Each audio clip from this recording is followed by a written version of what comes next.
em Limeira.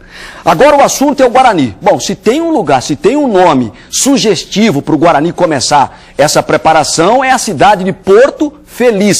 Aliás, tudo que o time do Guarani precisa dar para a sua torcida é felicidade, porque 2010 não é bom nem lembrar, né, torcedor bugrino?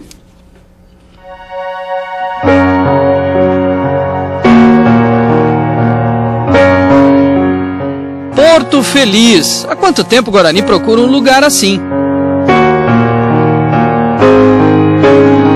É que as últimas lembranças são tenebrosas.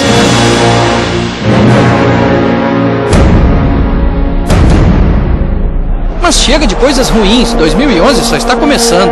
Eu entendo o torcedor, eu sei que o torcedor está um pouco magoado, vem do rebaixamento. O que aconteceu no Guarani passado, para nós não interessa. O que interessa é do dia 26 para cá. Tem que mudar essa visão que ficou, né? Essa visão ruim, essa imagem ruim que ficou do time, né? E agora, sem dúvida nenhuma, com todo respeito a todos os clubes, mas nosso time tem que voltar à Série A, né? Do Paulista. Com essa fé inabalável, eles iniciaram uma pré-temporada de 6 dias, entre treinos, pouco descanso e o mínimo de falatório possível. Nós trabalhamos 4 dias, fizemos 8 treinos, foi 8 treinos, um em cima do outro, e isso nos deu uma base muito boa na parte física. Voltaram bem, sem dores, sem nada. Então não adianta só você conversar, você tem que trabalhar, e é isso que a gente está fazendo. Dos 20 times que disputam a Série A2, o Guarani com certeza é o que tem mais status, digamos assim. A camisa campeã brasileira de 78 pode fazer a diferença, tanto para o bem quanto para o mal. É uma situação perigosa e delicada. Por isso não é muito bom falar em favoritismo por aqui. O ano passado, né, não adiantou nada, ano passado foi favorito, quase caiu, né, para a Série A3. Então esse negócio de favoritismo fica mais para torcedor, para a imprensa, mas o jogador sabe que depois que a bola rola ali é todo mundo igual. Não somos o favorito.